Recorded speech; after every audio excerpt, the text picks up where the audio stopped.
በኢትዮጵያ የማጣላት ታሪክ ውስጥ ከዛሮቹ መንፈሶች ውስጥ ትልቁን ቦታ ያለው ወሰንጋላ ነው ይሉታል። የጋላን ድንበር ያስከበረው እንደማለት ነው። የወሰንጋላው እያለ ደግሞ የሞ አንበሳው መጣ። አንበሳ ስበር የሚባለው ማለት ነው። የሞተ ሰው ፎቶግራፍ ቤት ውስጥ ካለ ማታውን የመቃብር ጅኖች ቤት ውስጥ እግር ኳስ እየተጫወቱ እንዳደሩት አትጠራጠር። ስለዚህ እዚህ ቦታ ላይ አዳልሞቲም አለ። በአዳልሞቲ የሚፈርድ እዚህ ጋር አለ። እዚህ ጋር ደግሞ በወሰንጋላ ጦርነት አለ እርስ በርሳቸው። ያ ጦርነት ህዝብ ላይ ያረፈና ህዝብ እንዲደህ እየተደረገ በጣም በር ትከፍታለህ ማለት ነው። ሃይማኖቶች ወይም የሃይማኖት መሪዎች በከፍተኛ ሁኔታ ለኢጓቸው ያደሩ እንዲሆኑ ማድረግ አውሮፓ ሀገር ላይ ውርጃ ከሚፈጸምበት 200 ኪሎ ሜትር ክልል ውስጥ ማንኛውም የሃይማኖት ተቋም መመስረት አይችልም። 5 ነገሮች አብረውን ተወልደዋል። ሂስት አብረውን ከተወለዱት በዚህ ጦርነት ውስጥ እያንዳንዱ ክፋትን የሚያስተምረን ሸይጣን አለ። መንገዱንም የሚያሳየን ሸይጣን አለ። ለምንሰራው ክፋትም ደግሞ ሪዝን አውት የሚያደርግልናል። ያም ሆነ ግን ላንተ የሚገባህን ወንድምህ ወስዶብሃል በሚል ጉትጎታ ምን ላድርግ ሲል ግደለው። እኔ አንተን ሳሐስድ ጥጉ መግደል ነው የሚሆነው። እነዚህ ወንጀሎች ጠቅላላ ለሸይጣኑ ግብር ናቸው።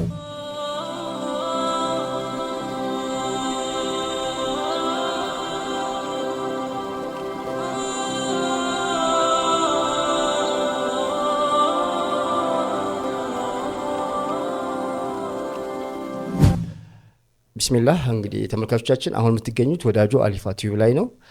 እንግዲህ ዛሬ ስቱዲዮ ቀይረናል። እንደተለመደው ሶስተኛው ፕሮግራማችን ነው። በተለይ ይሄ መንፈሳዊ ጦርነት ከሚለው ጋር ባለፈው የተለያዩ ርዕሶችን አስተናሉ ኡስታዝ ካነሳቸው ነጥቦች ብዙዎቹ ግልጽ ያልሆነላቸው አለ። በጣም ግልጽ ለማድረግ አሁን ላይ ያለው ተጨባጭ ከነብዩላህ አደም ተነስተን እንዳነሳ ነው ሰይጣን ምን ያህል ከዛ ጊዜ ጀምሮ በእኛ ውስጥ ምን አይነት ሴራዎችን እየሰራ ውስጣችን እየገባ እንደሆነ እያየን ነው። ለዚህ አሁን ደግሞ የበለጠ ግልጽ ሊሆን የሚችል ሊያብራራ የሚችል በሶስተኛ ክፍል እንደምሳሌ የምታነሳው ወደ ኋላ ተመልሰህ የምታነሳው ሐሳብ ካለ በቅድሚያ ሰላምታ ለተመልካቾች ታቀርብልኛለህ። ከዛ ወደ ርዕሱ እንግባ። ቢስሚላህ ሰላም አለይኩም ወራህመቱላሂ ወበረካቱ። ሁላችሁም የአላህ እዝነት በረከትና ረህመት በያላችሁበት ከእናንተ ጋር ይሁን ላለው ጦርነቱን ከአባታችን አደም የጀመርነው የጥንት የጠዋት የሆነ ጦርነት ለማሳየት ነው መሆኑን ለማሳየት ነው። ምክንያቱም መጀመሪያ የገባውን ቃል ኢብሊስ ከግራም ከቀኝም ከኋላም ከፊትም መመጣና አብዛኛዎቻቸው እንዳያመሰግኑ አድርገው ወለን ተጂድ አክተረሁም ሻኪሪን ነው። እንዳያመሰግኑ አድርጋቸዋለሁ ነው። እንዳያመሰግኑ የሚያደርግባቸው ስቴፖች አሉ። ይሄ አሁን እኛ ነባራዊ ሁኔታ ጋር ስንመጣ ጦርነቱን ገና አልጀመርነውም፣ ገና እየተሟሟቀን ነው ማለት ነው። ኢብሊስ አባታችን አደምን ከጀነት አስባረረ። ካስባረረ አላቆመም። አዎ እንዳው አንዳንዴ እዚች ታሪክ ላይ እዚህኛው ፓርት ላይ ሁሉም የሰማያዊ ሃይማኖቶች የምንላቸው ይሁዳውም ክርስትናውም እስልምናውም በዚህ ፖይንት ስለሚስማማ እና ብዙ ሰው እዚህ ፖይንት ላይ በጣም አንዳንዴም ግራ የሚያጋባ አይነት ኮሜንቶችን ስለሚያነሳ አባታችን አደም እጿን የበላዋበት መንገድና ያ ከዛ በኋላ የፈጠረውን ተጽዕኖ በተለያየ መንገድ ይገልጹታል። አንዳንዶች እንዲያውም ኢብሊስ ለኛ ውለታ ውሏል፣ ምክንያቱም ያቺን ከበላ በኋላ ነው እውቀት የተገለጠው። ያቺን ባይበላ ኑሮ እውቀቱ አይገለጥም። እውቀቱ ሲገለጽለት እንዲያውም በዚህ ሰይጣንን ልናመሰግነው ነው የሚገባው የሚል ምክንያት እውቀት እንድናቅ አድርጎናል። ፈጣሪማ እንዳናቅ አድርጎ ማወቅ አለማወቅ በምን ይገለጻል የሚለውን እንዳለ ትተን ያም ሆነ ይሄ መጽሐፍ ቅዱስም ሆነ ቁርአን ክሪቲሳይዝ የሚደረግበት ነጥብ አልነበረም። ምክንያቱም መጀመሪያውኑ ታሪኩን የነገሩን እነኚህ መጽሐፍት ናቸው። ስለዚህ መጽሐፉን እየነገሩን ያሉትን ታሪኩን እየነገሩን ያሉትን መጽሐፎች ይሄኛው ነው ባለውለታችን ብለን ክሪቲሳይዝ ለማድረግ መሞከር ቂላቂልነትን ነው የሚያሳየው። በወቅቱ ግን የሆነው ምንድን ነው? አእምሯችን ይሄ ሴረብራል ፓርት ሬፕቶሊያ ማይንድ የሚለውን ነው አክቲቬት ያደረገው። ሬፕቶሊያ ማይንድ የሚባለው በብዛት ወንጀል ነክን፣ ቅናትን፣ ዝሙትን፣ መጥፎን የሚያስቀምጥና ኮኔክሽኑ ደግሞ ከስጋህ ጋር ነው። አሁን ነፍስ ጋር ነው።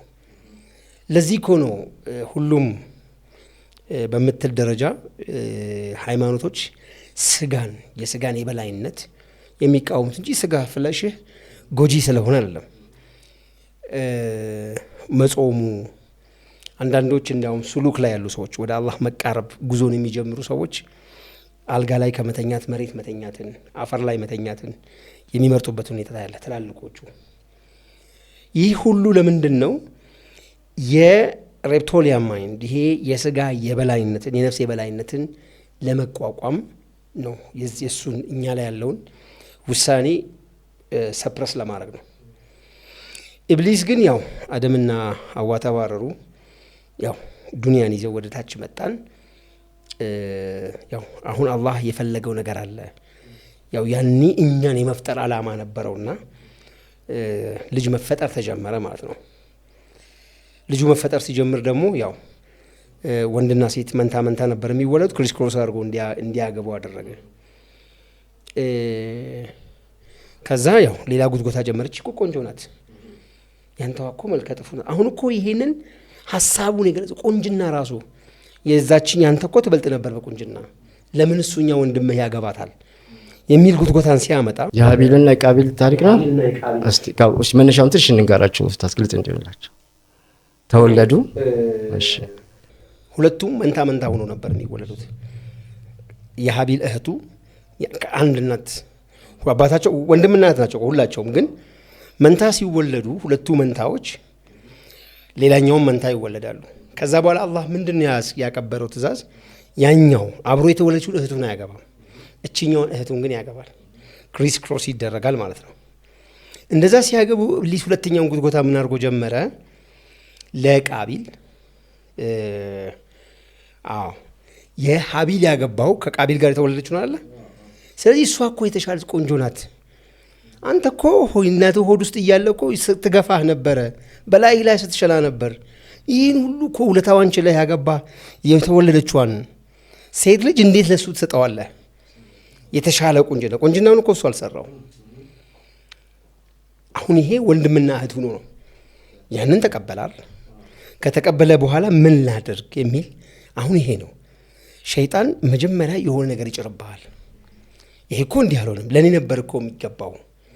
ለዚህ እኮ ነው ዑለማዎች ምንድን ነው የሚሉት? አንድ ሰው ጓደኛ ወንድም የሆነ ሰው የተሻለ ቤት ወር የተሻለ መኪና ይዞ ስታገኘው ይሄ ልጅ እኮ የሚገርም ነገር እኮ ነው፣ እኛ እኮ መንገድ ላይ ጆሮውን ይዘን እኮ ልከው ነበረ፣ ለእኛ እንዳላት ነበር ኬትነሱ ይለው። አሁን የቅናት መጀመሪያ ነው። ለሰይጣን በር ትከፍታለህ ማለት ነው። በር ከፍታለህ እንጂ ቅናት ነው እዚህ ጋር የጀመረው።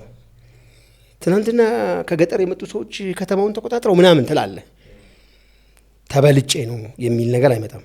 ወይ ደግሞ ተበልጬ ነው ማትበል፣ የአላህ ስጦታ ነው። ማሻአላህ አላህ ይጨምርለት፣ የኔንም አላህ ይሰጠኛል የሚል ተስፋ ውስጥ መግባት ብትችል የተሻለ ነው። ከዚህኛው በኋላ ሸይጣን እዚህ ጋር ያቆምህማ። ትናንትና ትልከው የነበረ ልጅ ኦር ትናንትና ከኔ በታች ነው ብለህ የምታስበው ልጅ ያንተ አባይ በሉ ልጅ የሆነ ራንክ የነበረ ጎረቤትህ ድሃ የነበረ ልጅ አሁን የተሻለ ስራ ሲሰራ ስታየው በዛ የትናንትና ማንነቱ ልታጭበረብረው ትፈልጋለህ። ቅናት ተጀምሯል። ከዚያ በኋላ ግን ሸይጣን ሁለተኛ ስቴፕ ሊመጣብህ ይችላል። እንዲያውም እኮ ያንተ እድልን ነው የጠለፈው ይሄ ሰውዬ።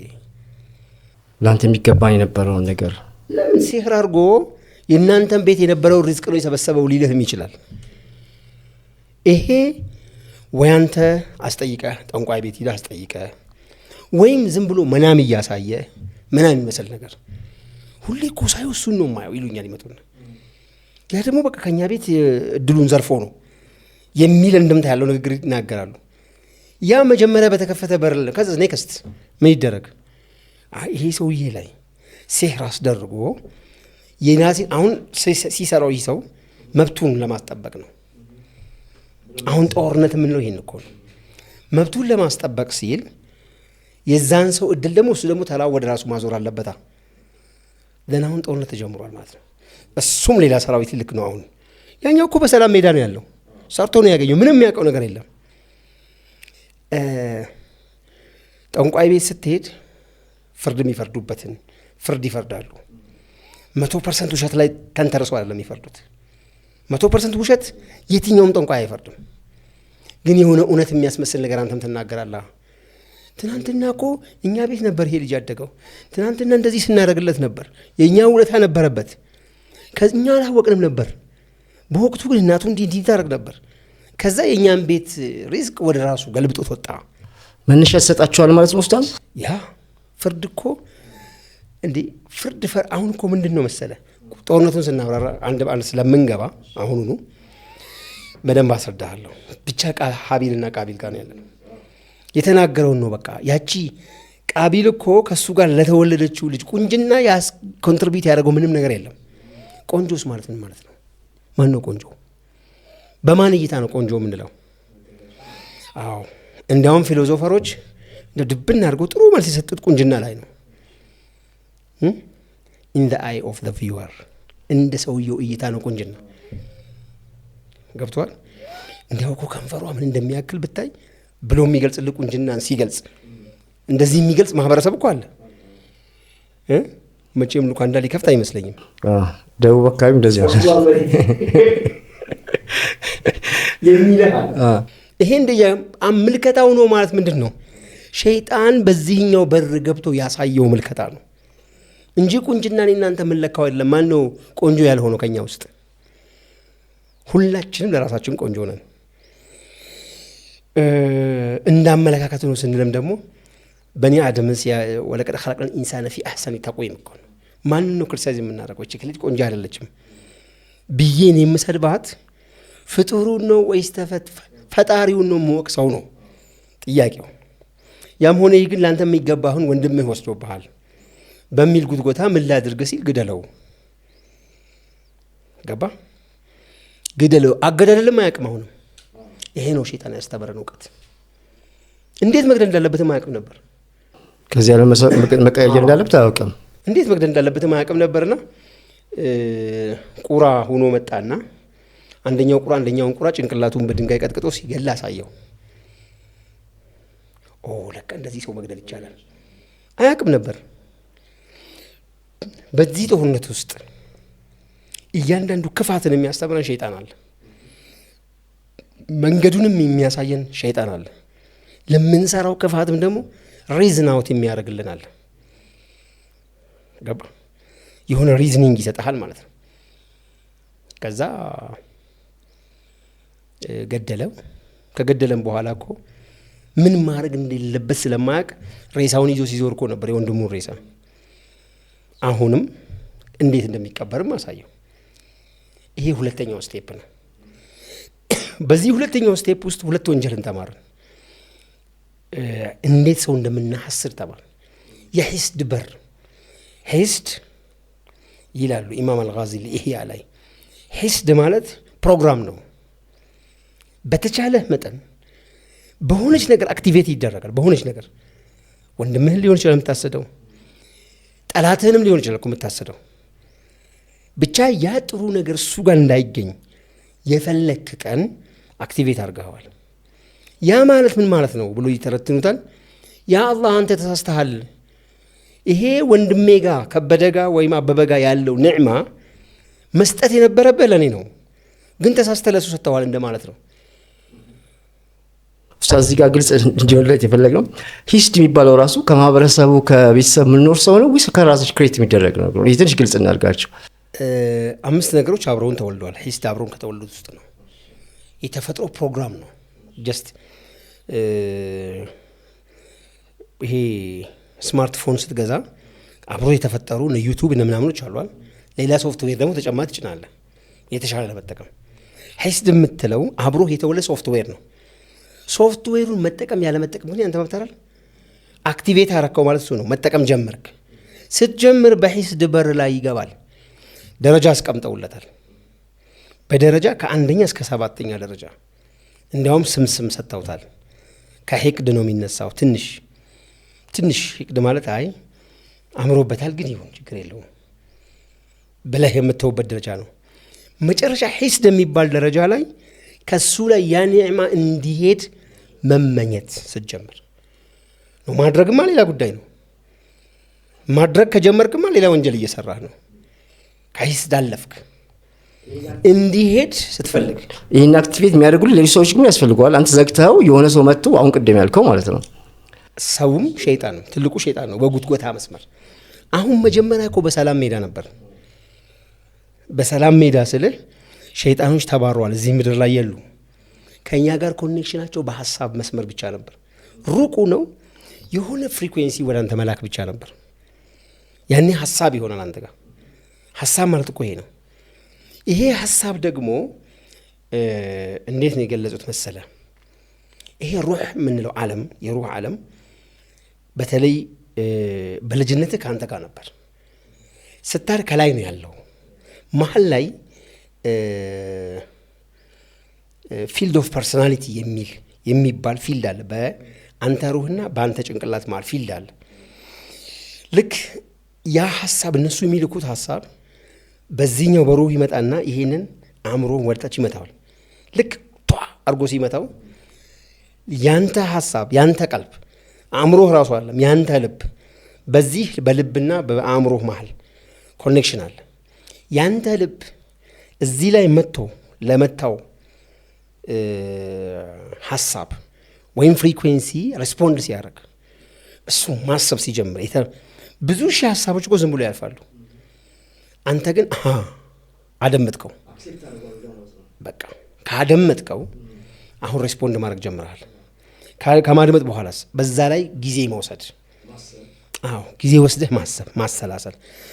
ይሄ ነገር እንደዚህ ሆነ እንዴ ማለት ስትጀምር ያንን የመሰለ ፓተርን እየሰራ ይመጣልሃል ሸይጣን። በደንብ ያመቻቻል። ገባ? ልክ ኑር ሐሰን ነው እውነት ኑር ሐሰን ሴራ አድርጎብኝ ይሆን እንዴ ብዬ ዛሬ ማታ እያሰብኩ ሳድር ነገ ጠዋት ልክ በሬን ስከፍት ኑር ሐሰን ከበሬ በኩል ሲያልፍ አየዋለሁ። በቃ ጀመረ ማለት ነው። መጀመሪያ ነው የነበረው ይሄ። አሁን ጦርነቱን ስንል መጀመሪያ የነበረው ይሄ ነው። መሀል ላይ ቀጣይ አለ እስከ ኢንዱስትሪያል ሪቮሉሽን ድረስ። ከኢንዱስትሪያል ሪቮሉሽን በኋላ ዓለም ላይ ካፒታሊዝምና ሶሻሊዝም የሚባል ሴክት ሲፈጠር ነው። በዛን ወቅት ነው አዲስ ስምምነት ተፈጥሯል ሸይጣኖቹ መሀል። አሁን የመጀመሪያው አሁን በምነግርህ ደረጃ ሳወራ በዛን ወቅት ሁሉም ተባረው ነበረ ሸይጣኖች። አሁን ዛር ሆኖ እኛ ውስጥ ያሉ አሁን እየተመለኩ ያሉትም የማይመለኩትም ተባረው ነበር። ከዚህ ምድር ላይ ያላቸው አማራጭ እኛ ጋር ሀሳብ መላክ ብቻ ነበር። ሂደት ነበረው። በተለይ በመጀመሪያዎቹ ዓመታት በድህነት በማቆየት አንዱ ላይ በላይነት እየሆነ ምናምን ሲሄድ በዛም ወቅት ራሱ እርስ በርሳቸው ደግሞ ጦርነት ነበራቸው። ልክ እንደ ሰው እና አሙን እና የሚባሉትም ጦርነት ነበራቸው። እስከ ሴፍት ጋር ከባድ ጦርነት ውስጥ ነበር። አይሲስ የምትባለው አሁን ኪንግ ኦፍ ሜዲትራኒያን ነው የምትባለው። አንዳንዶቹ ኪንግ ኦፍ ፈርቲሊቲም ትባላለች። አሽታር ጋር ከባድ ጦርነት ውስጥ ነበሩ። የእነሱ ጦርነት ግን እኛ ላይ ነው የሚያርፈው። የእነሱ ጦርነት ቀጥተኛ ላይ ያርፍ ነበረ። በወቅቱ በእነሱ ጦርነት ውስጥ ተሳታፊ ያልነበረችው አፍሪካ ነበረች ነው። እንደዛ ሆኖ ቀጠለና ከኢንዱስትሪያል ሪቮሉሽን በኋላ ሉሲፈር አስማማቸው ነው። ልክ ባለፈው ስናገር ነበር። ሉሲፈር ማለት ደጃል ማለት ነው። ያው ደጃል ደግሞ ሙሳ ሳሚሪ ነው ብለው የሚገልጹትም ሰዎች አሉ። በጣም ብልጥ ስለሆነ እሱ እነዚህን ሁሉንም ከምንቆጣጠር ነው። ያኔ በደጃል ስምምነት ሴክሬት ሶሳይቲስ ብለው የሚጠሩት አሁን ወይም 666 ይሏቸዋል ወይም ፍሪማንሶነሪስ ይሏቸዋል ብቻ ተመሰረተ። እንደ ፓርላማ ተሰብስበው ምናምን ማለት ነው አጸደቁ። በዛን ጊዜ ከነበሩት እነዚህ የሚመለኩ ፓወሮች ፓወር ልንበላቸውና የሆነ አክል ቁጥሩን ከ72ቶቹ ውስጥ የሆነ አክል ቁጥሩን አብዛኛውን ቁጥር አሜሪካ ውስጥ አለች ነው። ምክንያቱም ያው ሲሉ አሁን ብዙ ሰዎች እንደነዚህ አይነት ነገሮችን ሳወራ ከቁርአን ከሐዲስ መረጃ እንዳመጣላቸው ይፈልጋሉ። ስለ ጥንቆላ የሚነግረኝ ጠንቋይ ነው እንጂ ቁርአን አይደለም። ቁርአን የጥንቆላ መጽሐፍ አይደለም። ከዛ መውጫ መንገዱን ግን ይነግረኛል። ገብቷል። ስለዚህ ቀጥታ እንደዚህ ሳወራ በጣም እንዳይወዛገቡ ብዬ ነው። ወሰዷቸውና ያው ቅድም ብያለሁ። ምክንያቱም ቤዚካሊ የነሱ እንትን የሚያመጽው ሬፕቶሊያንስ ላይ ነው ማለት የመቃብር ጅኖችን የሙታን ስፒሪትን ነው የሚጠቀሙት ነው። እሺ ኡስታዝ አንዴ ወደ ኋላ እንመለስና የእንትናን እንጨርሰው። የአቤልና የቃቢል ያነሳው ነገር ቀበራት። ከዛ ወደ ቀበረው ወንድሙ ሲቀብር አሳይቶታል። አዎ ቁርአን ነው ፈዋስ አላሁ ጉራበን እንዴት ወንድሙ እንደሚቀብር አላህ አሳየው። መሬት ቆፍሮ ሲቀብራየው እንደዚህ መቅበር ይችላል ብሎ ቀበረው። ከዛን ጊዜ በኋላ አላህ አንድ ነገር ተናገረ። ምን አለ? ከዚህ ጊዜ በኋላ የሰውን የመግደልን ፕሮግራም መጀመሪያ ተግብሮ ለሰዎች ያሳየው ቃቢል ነውና ኢላ የውመል ቂያማ ሰው ሲገድል ለቃቢል ይመዘገባል። ያ ማለት ኔጌቲቭ ኢነርጂ ይደመርበታል፣ እሱ ላይ ይደመራል። ከዛ በኋላ የገደሉትም በምንም አይነት ምክንያት ይሁን ዛሬም ድረስ የምንገደሉ እሱ ላይ ይህ መሆኑ አሁን ምንድነው እዛ ጋር ስለሚደመር ኔጌቲቭ ኢነርጂ የነሱ ላይ ስለሚደመር የነሱን የግድያ ፍሪኩዌንሲ ከፍ እያደረገው ይሄዳል። ስለዚህ ማጋደል ትልቁ የነሱ ፐርፐዙ ነው። ቀጠለ። አልደረስኩም እዛ ጋር እኮ ገና ነኝ። ማጋደል አንዱ ትልቁ ፕሮግራማቸው። በማጋደል እኔ አንተን ሳሐስድ ጥጉ መግደል ነው የሚሆነው። ስገልህ በገደልኩ ቁጥር እዛ ላይ ሂዶ ይደመራል። አሁን ከግለሰብ ወጣና ደግሞ በብሔረሰብ ማጋደልም በሀገር ማጋደልም በምናምንም ማጋደል ከግድያው ውስጥ እነዚህ ወንጀሎች ጠቅላላ ለሸይጣኑ ግብር ናቸው። አዎ ያጋደለን ሐሳብ ሁሉ ለምሳሌ አንዱን ብሔር ከአንዱ ብሔር ያጣላው በኢትዮጵያ የማጣላት ታሪክ ውስጥ ከዛሮቹ መንፈሶች ውስጥ ትልቁን ቦታ ያለው ወሰንጋላ ነው ይሉታል። ያው የጋላን ድንበር ያስከበረው እንደማለት ነው። በዛ ስፒሪት ነው የኦሮሞ የምናምን ጭፍጨፋዎች የተካሄዱት። እንግዲህ ያ ጭፍጨፋ የዛ ሁሉ ሰው ሞት ቡስት ያደረገው የማን ኢነርጂ ነው? የወሰንጋላ ነው። ስለዚህ እዚህ ጋር አቅም አመጣ እሱ ማለት ነው። አንደርስታንድ አቅም እየጨመረ ይሄዳል። በግድያ ውስጥ አቅም እየተጨመረ ይሄዳል። አንዱ ማጋደል ይሄ ነው ፐርፐዙ። ከዛ በኋላ ማጋደሉ ይቀጥልና በዚህም እኮ አያበቃም። ደግሞ ለገዳዮቹ ደግሞ ወይም የጀግንነት ነፃ አውጪዎች የሚል ሐውልት ይሰራላቸዋል። ሐውልት ሲሰራ ደግሞ የመቃብር ጅን ቀጥታ እኛ ጋር እንዲቀላቀል በር ሰራንለት ማለት ነው። ምክንያቱም ከሐውልቱ ጋር ኮኔክት የሚያደርገው ፍሪኩዌንሲ የሙታኑ ፍሪኩዌንሲ ነው። በነገራችን ላይ የሞተ ሰው ፎቶግራፍ ቤት ውስጥ ካለ ማታውን የመቃብር ጅኖች ቤት ውስጥ እግር ኳስ እየተጫወቱ እንዳደሩ አትጠራጠር። በደንብ ነው የሚሰራው። ቮልቴክስ ነው፣ በር ነው ለዚህኛው። ስለዚህ ነው ቶታሊ ፎቶግራፍ ማስቀመጥ በአጠቃላይ በእስልምና ቦታውን እናውቃለን። የሞተ ሰው ከሆነ ግን ጨዋታው ሌላ ይሆናል። እንደዚህ ጨዋታው ቀጠለ። የነሱ አልቲሜት ግብ ምንድን ነው ካልከኝ እኛን የነሱ ባሪያ ማድረግ ነው። አሁን እንግዲህ ሉሲፈር ያመጣው ነገር ምንድን ነው? አሁን ሉክ እዚህ ጋር እያለ የወሰንጋላው እያለ ደግሞ የሞ አንበሳው መጣ። አንበሳ ስበር የሚባለው ማለት ነው። ስለዚህ እሱም ራሱ እዚህ ጋር ለመግባት መጀመሪያ ያለውን እነሱ አሁን የአንድ ዛር ወደ አንድ ጅን እዚህ የመገለጥ ወይም ሐሳቡን የማስፈጸም አቅሙ የሚገለጸው ፓወሩ የሚገለጸው በያዛቸው ሰዎች ቁጥር ነው። እንደዛም ነው ማስፈጸም የሚችለው። ለምሳሌ በአዳልሞቲ የሚፈርድ ጠንቋይ እዚህ ጋር ቢኖር አዳልሞቲ ግን እዚህ አካባቢ ላይ ብዙ ሰዎችን ካልያዘ መያዝ የሚችልባቸው መንገዶች የጦርነት አካል ናቸውና አንድ ባንድ እናያቸዋለን። ብዙ ሰዎችን ካልያዘ አዳልሞቲ ቢፈርድም ፍርዱ ተቀባይነት ማለት ማስፈጸም አይችልም። አንድ መንግስት ፊዚካል መንግስትነቱን የሚፈርደውን ፍርድ ለማረጋገጥ በየገጠሩ በየቀበሌው ባለው ወታደሮች ብቃት ነው። ይሄም እንደዚህ ነው። ስለዚህ እዚህ ቦታ ላይ አዳልሞቲም አለ። በአዳልሞቲ የሚፈርድ እዚህ ጋር አለ። እዚህ ጋር ደግሞ በወሰንጋላ ጦርነት አለ እርስ በርሳቸው። ያ ጦርነት ህዝብ ላይ ያረፈና ህዝብ እንዲደህ እየተደረገ የእነሱ ጦርነትም በኢማን ሰንጥቆ ወጥቶ እነሱ ማፍረስ የቻለ የለም። በዚህ መሀል ላይ ህዝብ ሲደኸይ መደህየት ደግሞ ሌላ ፍርሃት ነው፣ ሌላ ጨለማ ነው። ያ ጨለማው ደግሞ ወደ እነሱ የበለጠ እንድንቀርብ እንደዛ ሆነና ነገሮች ቀጠሉ። ጦርነቱም አንደኛው ለማስታረቅ ሲሞክር አንደኛው ጦርነት ይቀሰቅሳል ምናምን። ስለዚህ ኢንዱስትሪያል ሪቮሉሽን ሲመጣ በነገራችን ላይ በወቅቱ የዓለም ስልጣኔ ከምትለው ስልጣኔ በአጠቃላይ ጀርባ የሆነ ጅን አለ። የግብፅ ስልጣኔ ጀርባ አሙን አለ። የባቢሎኖቹ ስልጣኔ ጀርባ አሽታር አለች ምናምን አለች። ስለዚህ እርስ በርስ ጦርነቱን እንተውና አሁን የተባበሩት መንግስታት የሚባለው ድርጅት በራሱ የእነሱ ስብስብ ነው የሚሉት ከዚህ በመነሳት ነው።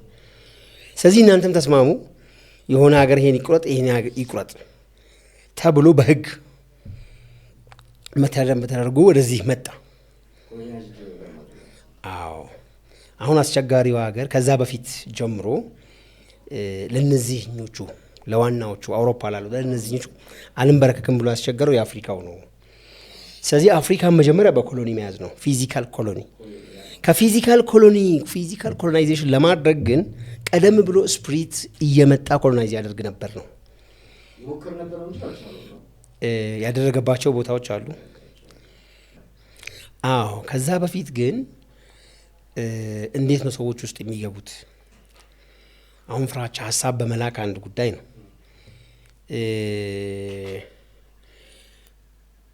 ዝሙትን ማስፋፋት ሁለተኛው ነው። ዝሙት ሲስፋፋ ምንድን ነው እነሱ የሚጠቀሙት? አንድ ወንድና አንድ ሴት ባደረጉት ለእርካታቸው ብሎ ባደረጉት እነሱ ምን ይጠቀማሉ? አላህ ሲን እነሱ ፈቅደው ላደረጉት ነገር ለምን ወንጀል ነው ብሎ መዘገበ። እንዲያውም ይሄ ነገር ብለው በአንዳንድ ፊሎሶፈሮች የማይሆን እንትኖችን ያነሳሉ። ምንድን ነው በእያንዳንዱ ወንዱ ማወቅ ያለበት በእያንዳንዱ ተራክቦ ውስጥ ቅድም ከላይ ተንሳፏል ያልኩ ሩህ በዚህ ሰውነት ላይ ዳግም ይወለዳል፣ ሪኢንካርኔት። ለዛ ነው ከላይ ወደታች የሆነ ነገር የሚገባ የሚሰማ። ያ ሲሆን እዚህ ላይ ዳግም ውልደቱ 5-6 ሴት ጋር የሚሄድ ከሆነ 6 ቦታ የተበተነ ማንነት ነው ያለው ማለት ነው። እዛም እነዛ ደግሞ ሳይፈቀድለት ነውና ወደዛ እነሱ ምድር የገባው ካለ ፍቃድ ነው የገባው። ለዛ እኮ ነው የአባት ፍቃድ የሚጠየቀው። ኒካ ላይ ትልቁ ወሳኝ ነገር የአባትየው ነው። አባትየው እኮ ብቻውን አይደለም፣ ከሱ ዓለም ስፒሪት ጋር ሆኖ የሚፈቅደው። ሲፈቅድ ያልተፈቀደለት ሰው እዛ ስለገባ እዛው ታስሮ ነው የሚቀረው። ወይም በእሷ በሴቷ ዓለም ላይ ነው መፍረድ የሚጀምረው። ሴቶቹ ዓለም ደግሞ ቀድመው ብዙ ጊዜ ሴቶች ለሬፕቶሊያንስ በጣም ጅኖች በጣም ተጋላጭ ናቸው። በተለይ በሀይድ ጊዜ በምናምን ከስር ወደታች ላይ እዛ ይታሰራል። ስለዚህ ወንዱ ፓወርለስ ቀፈው ነው የሚቀረው እዚህ ጋር። ስፒሪቱ በቃ ባዶ የሆነ ቦታ እየታሰረ ነው። ዱዓም ላድርግ ቢል ባዶ ነው። የሆነ ስፒሪቹዋል እንትኖች ውስጥ ልግባ ቢልም ባዶ ነው የሚሆነው። ይሄ አንዱ ነው። ሴቶቹ ጋር ደግሞ በነዛ በሀይል በተለይ በመደፈር በምናምን ውስጥ የሚመጣው ደግሞ እዛ ያለውን ስፒሪት ከሚገባው በላይ በማሰቃየት እሱን ኮሎናይዝ የማድረግ ስራም ይሰራል። በሁለቱም በኩል እንደዚህ አይነት ነገሮች አሉ ማለት ነው። ስለዚህ አሁን ሰው ቀፎ ብቻ ማድረግ ወንዱን ምንም የሌለው ክንፍ የሌለው ባዶ ሰባብሮ ማስቀረት፣ እምነት የሌለው ምንም የሌለው ግድ የለሽ ሆነ ማለት ነው። አዎ ግድ የለሽነቱ ብቻ ሳይሆን የለውም በቃ ላድርግ እንኳ ቢል ያንን የሚያስፈጽምበት ስፒሪቹዋል ፓወር የለውም። አቅም ባዶ የሸይጣን መጫወቻ ነው የሚሆነው ማለት ነው። ከዚህ ጊዜ በኋላ እንደዚህ ለማድረግ መጀመሪያ በእንደዚህ መምጣት አለብህ። ሁለተኛ ደግሞ ይሄ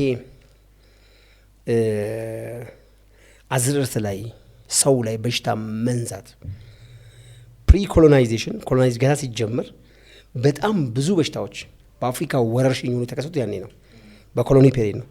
ለምን መሄጃ የለህማ የእነሱ እርዳታ እንድትጠይቅ ማለት ነው። አዎ እነሱ እርዳታ እንድትጠይቅ ብቻ አይደለም፣ በአንተ ስፒሪት አንተን የመምታት በአንተው ፍርድ ቤት ማለት በሩህ ዓለም ፍርድ ቤት አንተን የመምታት ስራ ይሰራል እዚህ ጋር። ለምሳሌ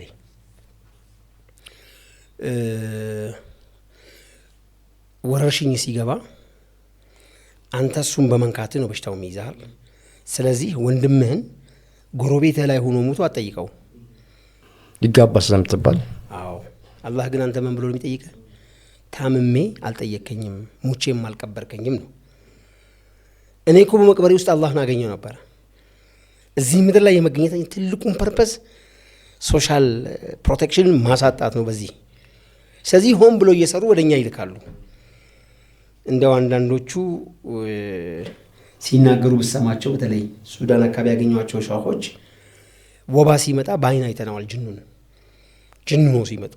እንደውም በዚክር እንከላከለው ነበረ ያሉኛሉ። በተለይ ጋምቤላ ላይ ወረርሽኝ ሲከሰት የኮሌራና የወባ ኢቭን አሰራሩን ሁላ ይዘግሩሃል ሰዎቹ ማለት ነው። ስለዚህ አንተ በራስህ ፍርድ ቤት ላይ ራሱ አሸናፊ አይደለም።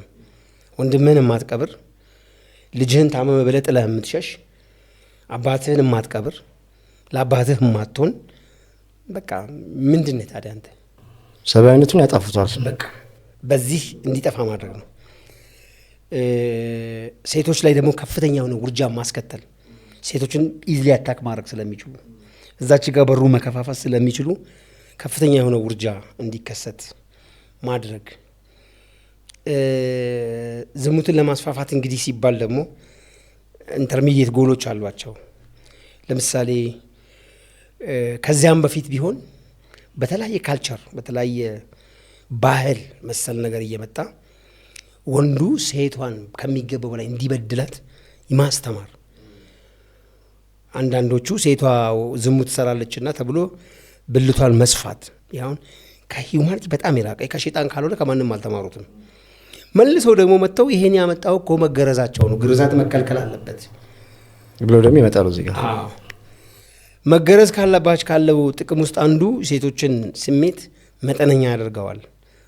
አለመገረዛቸው ኦቨር ስሜታዊ ያደርጋቸዋል። ኦቨር ስሜታዊ የሆነች ሴት ባሏ ላያረካት ከቻለ ሌላው የሚሄድ እድሏ ሰፊ ነው። ይሄ በተለያየ ሲስተም ውስጥ እየተገባ እንዲፈርስ ተደረገ። ይሄ ከመጀመሪያው የጀመረ እና በዚህ በእነሱ ስምምነት ውስጥ የቀጠለ ነው። እነዚህ ሲቀጥል ግን ከዚህ ይሄ ሴክሬት ሶሳይቲስ ተመሰረቱ ከሚባልበት ጊዜ ወዲህ ዋና መሰረቱን ያደረገው 3 ነገሮችን መቆጣጠር ነው። አንደኛ ቤተ እምነትን መቆጣጠር ነው። ሃይማኖቶች ወይም የሃይማኖት መሪዎች በከፍተኛ ሁኔታ ለኢጓቸው ያደሩ እንዲሆኑ ማድረግ። ለኢጓቸው ተቸግረው ይደርሱላቸዋል ምናምን ይደረጋል። ኢጓቸው በቃ ሌላን ሰው እንዳይወጣ ማድረግ። በዚያም ውስጥ የተለያየ አጨቃጫቂ አጀንዳዎች በየቤት እምነት ውስጥ እንዲፈጠሩ ማድረግ። በዋናነት ከወጣ በተለይ ደግሞ ትልቆቹን የአሊም ምናምን ከሚሉት ላይ ወጣቶች ላይ መስራት በጣም በቀላሉ እንትን የሚሉ ሰዎች መስማት ነው። ትምህርቱን ከተቆጣጠሩ በኋላ ነው። ከዛ በኋላ ትምህርትን መቆጣጠር። የትምህርት ፖሊሲውን ሲቆጣጠሩ ዩኒቨርሲቲ መክፈት ነው ትልቁ። የትምህርት ጥጉ ዩኒቨርሲቲ እንዲሆን ነው። ዩኒቨርሲቲ ማለት እኮ ዩኒቨርስ ነው። ሁሉም ሰው አንድ አይነት ቋንቋ እንዲናገር ማድረግ። ምን ማለት ነው? ሁሉም ሰው አንድ አይነት ቋንቋ እንዲናገር ማድረግ ማለት ዛሬ ሊበራሊዝም ነው ዓለምን እያሰራ ያለ። ሊበራሊዝም ማለት ካፒታሊዝም ማለት ነው። ሊበራሊዝም ማለት እኮ አንተን ከሃይማኖትና ከእምነት የበታችኝነት ነፃ የሚያወጣ ሀብት ነው ማለት ነው፣ ገንዘብ ነው ማለት ነው። ስለዚህ ገንዘብ አይደለም ካልክ ከዩኒቨርሱ ውጭ ነው የምትሆነው። አይደለም ከማህበረሰብ ከዩኒቨርሲቲው የሚያስተምር ካፒታሊዝምን ነው። ከዛ ከካፒታሊዝም አስተሳሰብ ውጭ ሆነ ሌላ ሀሳብ እንደሌለ አክቹዋሊ ይሄን ለማምጣት መጀመሪያ ፊሎዞፊ የሚባለው አሳቢያ ሜዳ እንዲዘጋ ተደርጓል። የፊሎዞፊው ይሄ ፊሎዞፈሮቹ እውነትን ፈላጊዎች ስለሆኑ እውነትን የሚፈልግ አካሄድ ከፊሎዞፊው በሳይኮሎጂ እንዲተካ ተደርጓል። ሳይኮሎጂ ያው በዚህ በሰውኛ ማይንድ የሚሰራ ስለሆነ ፊሎዞፈር ስትሆን ግን አሳቢ ስትሆን ግን ከረጅም ሀሳብ ማምጣት ስለምችል ጠያቂም ስለምትሆን እንደነዚህ አይነት ሰዎች አልተፈለጉም። ትምህርቱን ሲቆጣጠሩ በትምህርቱ ውስጥ ምን ተቆጣጠሩ? ጤናን መቆጣጠር ነው። መጀመሪያውኑ ከሸይጣን ዓለም ነው ውርጃ የሚከሰተው። በሸይጣን ዓለም ነው ልጅ እንዳይወልድ አላህ ሴቶች ልጅ ሲወልዱ እናቶች በመውለድ ላይ ቢሞቱ እንኳ ሸሂዶች ናቸው ብሎ የሚነገረን እኮ ልጅ መውለድ በዛ ሂደት ውስጥ ያለው ሂደት ውስጥ ሸይጣን ከፍተኛ ጫና ስለሚያሳድርባቸው እሱ ልጆች እንዳይወለዱ ስለሚፈልግ ወይም ልጆቹን የራሱ ግብር ማድረግ ስለሚፈልግ ያንን ተቋቁሞ ያሉበት ሂደት በቃ ፊት ለፊት ከጠላት ጋር እንደመዋጋት ነው። ሸይጣኑ ቀጥታ ከነሱ ጋር ኮኔክት አድርጎ እየሰራ ነው። በቅርቡ ኡስታዝ እንዲሁም አንድ ተጨማሪ መረጃ ልንገርንም። በቅርቡ አውሮፓ ሀገር ላይ ውርጃ ከሚፈጸምበት ሜትር ክልል ውስጥ ማንኛውም የሃይማኖት ተቋም መመስረት አይችልም የሚባል ነገር ሰምቼ ነበር እና እንዴት አውሮፓ ሀገር ነው ይህን ህግ ያወጣችሁ? ይሄኛው መንፈሱን ውርጃ መካሄዱን የጸሎት ቦታ ጥሩ ስፕሪት የሚባለውን ይጎዳዋል ማለት ነው። አዎ ይህን ህግ ያወጣችሁ ሀገር እንዲያውም ጥሩ ናት ብዬ ነው የማያሰብኩት። እኔ አንድ ነገር እየነገረችን ነው። እኛ እኮ ውርጃ የሴቶች መብት መሆን አለበት ብለን እየተከራከርን ያለንበት ዘመን ላይ ነው ያለነው። አንዳንዴ ውርጃ የሚፈቀድባቸው የማይፈቀድባቸው ብለው ከሸሪዓም እያጣቀሱ የምንናገርባቸው ጊዜያት አሉ። በየትኛውም ሂደት ግን ውርጃን ማስፈጸም የሸይጣን ተባባሪ መሆን ነው ይሄ ኮንሰፕቱ። እሷም ያለችው ሆሊ ስፒሪት እዛ መገኘት አይችልም ጥጉ ነው። በነገራችን ላይ የዚህ አሁን ያልኩ የጦርነቱ አፈጻጸም ጥግ አንድ ሰዎችን ጌ ማድረግ ነው። ጌ ሆንክ ማለት ግብረ ሰዶማዊ ሆንክ ማለት ያንተ ስፒሪት በተቃራኒ እንዴት ልበልህ በተቃራኒ እንዲሰራ ማድረግ ማለት ነው። በተቃራኒ ማለት በቃ ኦልዌይስ አንተ በእነሱ ያንተ በተለይ ጥሩ ኢባዳ እንኳ ብትሰራ ግብረ ሰዶማዊ የሆነ ኢባዳ እንኳ ብትሰራ ያንተ ኢባዳ ቡስት የሚያደርገው ለእነሱ እንጂ ለአንተ አይደለም። በተቃራኒ ነው እንትን የሚያደርጉ ማለት ነው። በተመሳሳይ ሁኔታ ማስተርቤሽንም እንደዚህ ነው። ያው አንዳንድ ማሳጅ ቤቶች ላይ የሚሰሩ ሩመሮችን እንሰማለን። ምን እንደሚደረግ ፈሳሹን አጠራቅሞ ማታ ለምን ጠንቋይ እንትኑ የሚከፈላቸው አንዳንድ ቤቶች ላይ ለሕክምና መጥተው የሚነግሩን ሴቶች ናቸው የሚነግሩን። የሚከፈላቸው ራሱ ባመጡት ፈሳሽ መጠን ነው። ከዛ በኋላ በዛ ምንድን ነው የሚሰራው? አሁን ይሄ ከፍ ከፍ ያሉት ናቸው። እዚህ ጋር ለመድረስ መሀል ላይ የተሰሩ ስራዎች አሉ። ስራዎቹ አስተሳሰብ ላይ ነው። አስተሳሰብ ለቅድም ድህነት ስትል በድህነት ውስጥ እያለህ ያለህ ነው የምትቀበለው። በቃ መንግስት ልመስረት ብትል አንዳንድ ወንጀሎች ሐላል ሆነዋል። አሁን በካፒታሊዝም ውስጥ ነን ስናስብ ለምሳሌ አንድ ፖለቲከኛ ሰው ሲዋሽ ብታየው ይሄ እንዴት ይዋሻል ብለህ መጠየቅ አችልም። ይሄ ፖለቲካ ነው ይላል ሁሉም ሰው። ይሄ እኮ ፖለቲካ ነው አታውቅም እንዴ ትባላለህ። ይሄ እኮ ፖለቲካ ጫወት። እንደውም እኮ እንደዚህ ያልኩ እኮ ገይዷቸው በቃ ስራውን ሰራው እኮ እሱ ተብሎ እንደ ጀግና ይወራለታል። ማኒፑሌት ተደርጋ የሚያጸድቅ ኦኬ ኖርማላይዝድ ሆኗል ማለት ነው። ከኖርማልም በላይ ነው እንጂ ስትነግድ መዋሸት ትንሽ አልዋሽም ማለት ነው። አሁን ትንሽ ከባድ የሆነው ሙስናም እንደ ደረጃው ነው። ያው እንደ ደረጃው በለው የደረጃ ጉዳይ ሆነ እንጂ እነዚህን ሁሉ ሀታ ቤተ እምነቶቹ በተለያየ መንገድ ተከታዮቻቸውን ሲገስጹበት አታይም። በእነዚህ ጉዳይ ላይ በቃ ብር ታገኛለህ፣ ነገ እንዲህ ትሆናለህ፣ የአሸናፊነት ስለንቦና ምናምን እነዚህ ሁሉ የሳይኮሎጂ እንትኖች ቤተ እምነቶች ውስጥ ሁሉ ገብተው ትምህርት ሆኖ ሲሰጡ ታያለህ። ተመሳሳይ የሸይጣን ምክንያቱም እነኚህ ቤተ እምነት ሰዎች ሰው ስለሚሰማቸው ኤጀንታችን እናርጋቸው ነው። ያን አድርገው እኮ እያየን ነው። ስለዚህ አሁን ጦርነቱ ማንጋ ነው ሀሳብ ሌቭል ላይ ነው የሚሰራው። ሀሳቡ አንተ ውስጥ ለማስረስ ግን በአንተ ሰዎች ነው የሚነገር። እነሱ ነው ማኒፑሌት የሚያደርጉ ማለት ነው። እዚህ ጋር ለመድረስ አሁን ካፒታሊዝም እኮ አሸናፊ ሆኖ እንዲወጣ ለማድረግ ብዙ ስቴፖች ተሄደዋል። ሶሻሊዝም ወጥተዋል በዚህ ጉዳይ ላይ ማለት ነው። እንደሚወጣ እኮ መጀመሪያውኑ ጽፈዋል እነሱ። ለምንድን ነው ሶሻሊዝም እንዲመጣ የተፈለገው ታውቃለህ? ይሄ ኢስተርን ያለው ስፒሪት ይሄ አፍጋኒስታን፣ ኡዝቤኪስታን ምናምን የምትላቸው የሙስሊሞች ናቸው። ሆሊ ስፒሪት ነው። ሆሊ ስፒሪት ለሶሻሊዝም ይቀርባል። ሰዎች እኩልነት ላይ ያምናል ሆሊ ስፒሪት። ስለዚህ ያን ስፒሪት ያንን መንፈስ ተጠቅሞ ስራ ለመስራት እዛ የሃይማኖት ሀገሮች ናቸው እነ ሰርቢያ እነ ዩጎዝላቪያ ምናምኖችን ብታያቸው። ስለዚህ ሃይማኖት አላቸው። በነገራችን ላይ ተመልካቾቻችን እንዳይረሱት የምፈልገው ነገር እኛ እዚህ በአካል ባለን ስብጥር የጅን ዓለም ላይ ስብጥር አለ።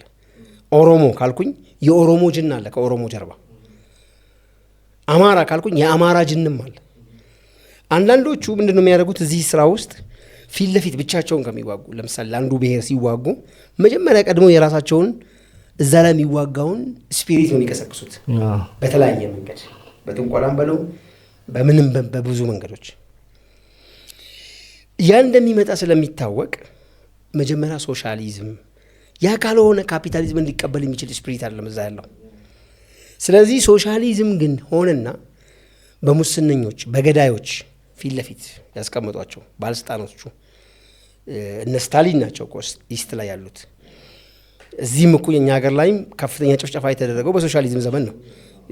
እነ መንግስቱ ኃይለማርያም ሌሎቹም ጋር ሂድ ያ ጭፍጨፋ ግን ስፒሪቱን አስደንግጦታል።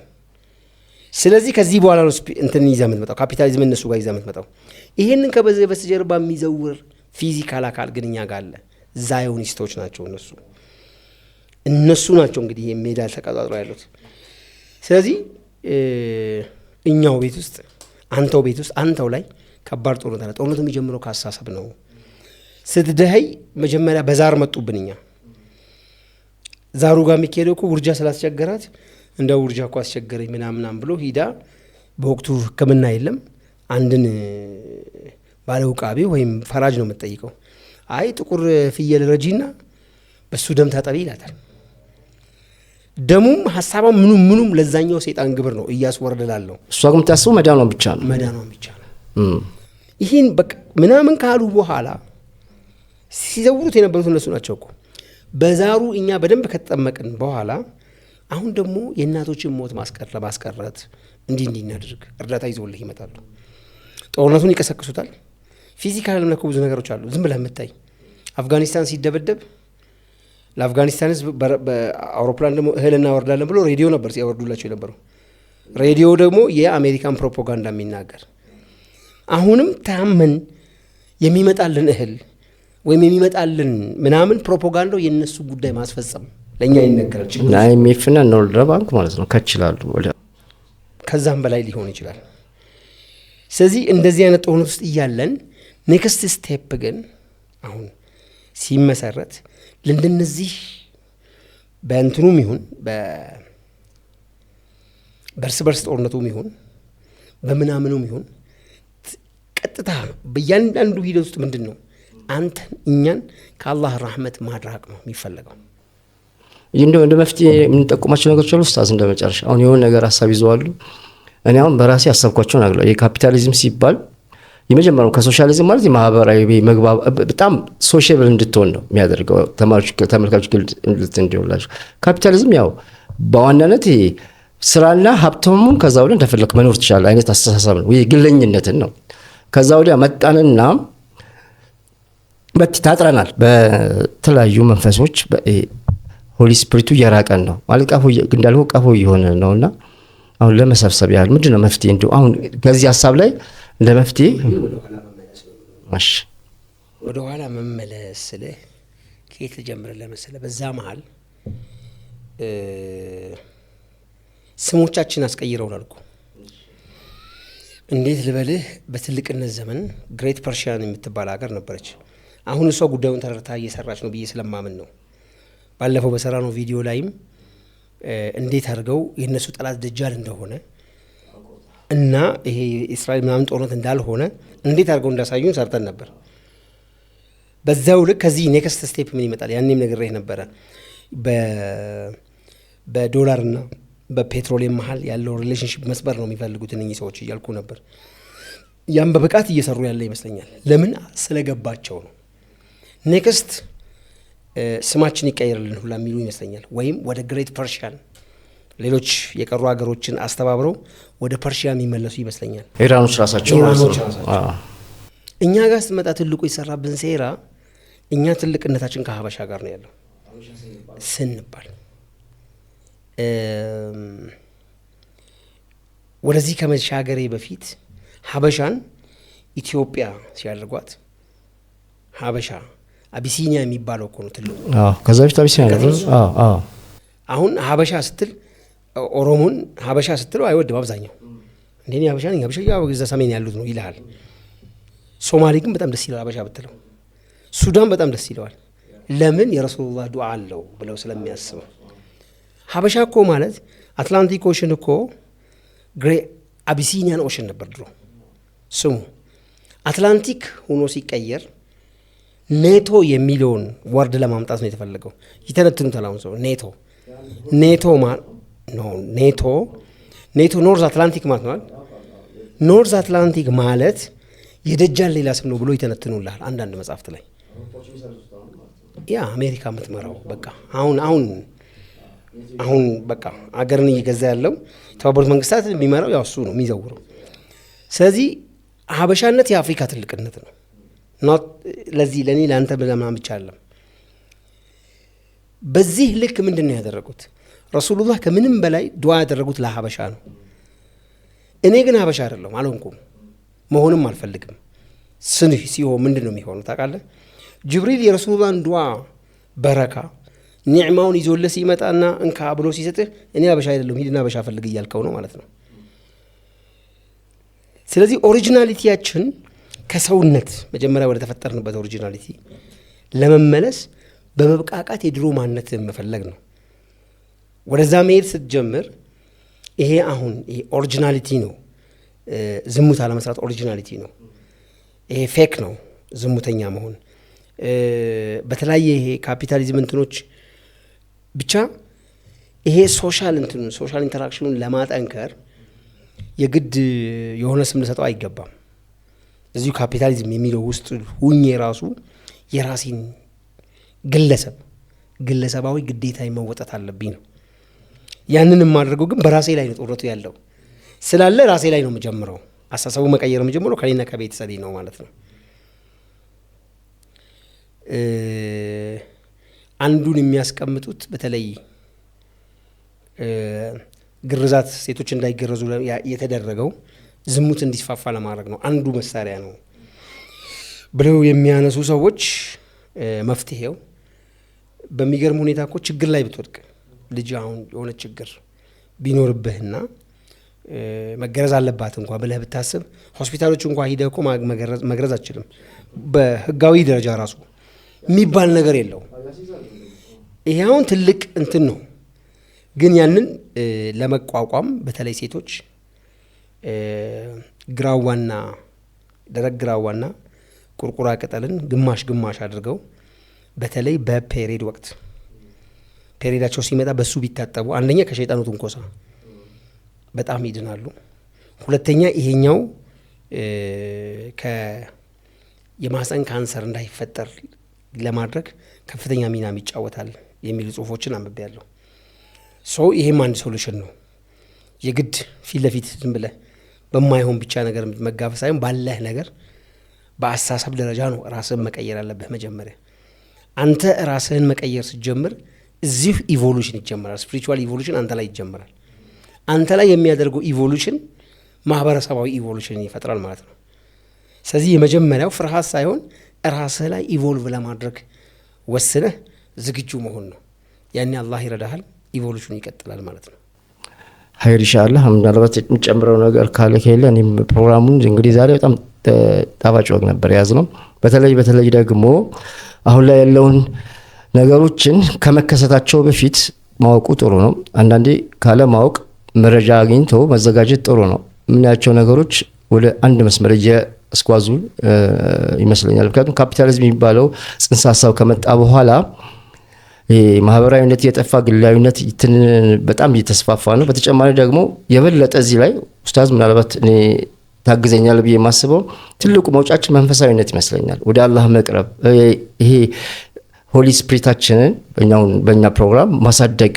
አሁን ቅድም ልክ ቅናት ምናምን የሚባሉ ነገሮች እነሱን መታገል፣ እነሱ ላይ መስራት አሁን ላይ ከምንም ጊዜ በላይ ትክክለኛ አማኝነት ማለት ቀፎ ላለመሆን ከልብ የተነሳ ወደ አላህ መገዛትና ማድረግ ሳለብኝ ሳይሆን አላህ ይገባዋል ብለን መስራት ያለብን ይመስለኛል። ምናልባት እንደ መዝጊያ የምትጨምረው ነገር በዚህ ጉዳይ ላይ ካለ እኔ ጥያቄን ጨርሻለሁ። እንደ አጠቃላይ ኢቮሉሽን ማለት ወደ ኋላ መመለስ ማለት ይሄ ነው። መንፈሳዊነትን ማሳደግ ስንል ያው አንዳንዱ መንፈሳዊነትን ለማሳደግ ብሎ በተለይ አሁን ክረምት ነው፣ አሁን ሰኔ ነው፣ መጨረሻ አካባቢ ላይ ዋሻ ሁላ የሚገቡ ሰዎች አሉ፣ በርን ለመክፈት ማለት ነው። አሁን የሚባለው ቅድም አንድ ነገር ልልህ እየፈለግኩ ነበረ። እነሱ አንድ ትልቅ ሴራ ሰርተናል ብለው በኮንፊደንስ የሚያወሩት የሆሊ ስፒሪት የሚመጣበትን በሮች ዘግተን ጨርሰናል። የሰላዋትን ግን አልዘጉም ብዬ ነው ማምነው። ለምን ብትል ሰላዋት ላይ ሰው ምንድን ነው ብሎ ሰው ሊያስብ ይችላል። ሰላዋት ረሱላችን ሰለላሁ ዐለይሂ ወሰለም እኔ ላይ ሰላዋት ስታወርዱ ከሐሙስ ቀን ውጭ ያለውን ያው ካለሁበት መልስ ሰጣለሁ፣ የዛን ቀን ግን መጥቼ ቤታችሁ። ያ ማለት እኮ ስንት ሺህ ሰው ጋር ነው ደርሰው የሚመለሱት ማለት ነው። ያ ማለት ሰለዋት የሚከፍተው በእኛና በረሱሉላህ በመሐመድያ መካከል ያለውን በር ነው የሚከፍተው። ተከፈተ ማለት እሳቸው መልስ ሰጡ ማለት ነው። አንዱ ሰለዋት ነው ማለት ነው። ይሄንን መዝጋት አይችሉማ። የተሰጠ መሳሪያችን ነው፣ በሩ ቁልፉ ነው ይሄ።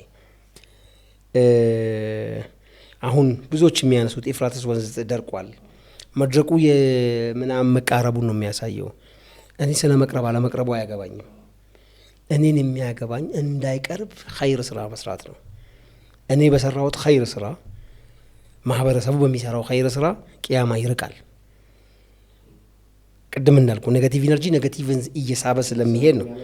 አዎ እኛ ግን ከዛ በወጣን ቁጥር ወደ ኸይሩ ነው የምንቀርበው። ሁለተኛ የቀረው ከዚህ ከረሱላችን ሰለላሁ ዐለይሂ ወሰለም 5 ነገሮች ከጀነት ናቸው ብለው ነግረውናል በቀጥታ። አንደኛው ያው መቃመ ኢብራሂም ነው፣ ሐጀሩል አስወድ ነው፣ የመዲና ተምር ነው፣ ኤፍራጥስ ወንዝ ነው፣ አባይ ወንዝ ነው። ይሄ ማለት ምን ማለት ነው? አባይ ወንዝ ከጀነት ነው ብዬ ሳወራ፣ ሁሉም በኮንፊደንስ እናወራ፣ ዳይሜንሽኑ ነው ሁሉም ወንዝ። ወንዙ እኮ ከመሬቱ ዝም ብሎ እየፈለቀ የሚወጣ ቢሆን ኖሮ ሽሪንክ አያደርግም ነበር እንዴ? መሬቱ ቤት በኩል ነው መጥቶ የተካው። ያ በር ነው፣ የጀነት በር ነው። ወር የጀነት ዳይሜንሽን እዚህ ጋር ኮኔክት አድርጓል። ይሄ ኮኔክሽን በ19 ነው የሚገለጸው። ኤኒዌይ ይሄ ሌላ ባብ ነው፣ በቁጥር ባብ። ለማንኛውም አባይ በሩ ብቻ ሳይሆን ተፋሰሱ ላይ እንዳለ ያሉት ወንዞች ምንጭ ጠቅላላ የዚህ በር ነው። ስለዚህ አንድ ትልቁ ጦርነት ይሄንን ወንዝ መበከል ነው፣ ወይም ተፋሰሱ ማበላሸት ነው። እንዳይበላሽ ማድረግ ነው ከኛ ደግሞ የሚጠበቀው። ለእያንዳንዱ ነገር ምን ማድረግ እንዳለብን ተነግሮናል። የመዲና ተምር የሲር መድኃኒት ነው፣ አብዛኞቻችን እየተጠቀምን ነው። ሐጀሩል አስወድ ቆም ብለን እዛ ጋር ሰላምታ እናቀርባለን። ለምን? ሐጀሩል አስወድ የነቢዩላህ ኢብራሂምን ጥሪ ተቀብለው የመጡትን ሰዎች እየቀረጸ ነው፣ ቪዲዮ ካሜራ ነው። ስለ መቃመ ኢብራሂም ተነግሮናል። ፈታኺዙ ሚን መቃመ ኢብራሂም ሙሰላ ተብለን እዛ ጋር ስገዱ፣ በሩ ስለሆነ። አባይ ወንዝና እነዛ ወንዞች ጋር ምን ላድርግ? እንደው እዚህ ጋር ምንድን ነው የጀነት በር ነው ከተባለ ዝም ብዬ ሁሌ አባይ አባይ እያልኩ ያዜምኩ መቀመጥ ነው ወይስ ምንድን ነው ማድረግ ያለብኝ? ኤሌክትሪክ ሌላ ከዚህ የተሻለ ከኤሌክትሪክ ከምንም የተሻለ የምንሰራው ስራ የለም ወይ? አዎ ማለት ሌላ ዳይሜንሽኑ ካለ ዳይሜንሽኑ የመክፈት ሲከፈት ምንድን ነው የሚመጣው?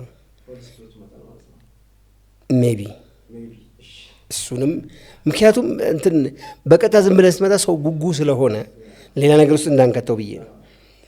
እነዚህ ነገሮች ከአባይ ወንዝ አምጡና ከአባይ ወንዝ ውሃ አምጡላት ያልኳትን ሴት አስታውሳለሁ። በጣም ታማ ጅና አለቅ ብሎ በአባይ ውሃ በተጣጠ። ምክንያቱም የገባኝ ነገር በዛ ወንዝ ስፕሬይ የተሰራ ስለሆነ እዛ ላይ ቀርታችሁ ጠባቱ ያልኩ ብያት ሄዳለች። ልጅ አውቃለሁ።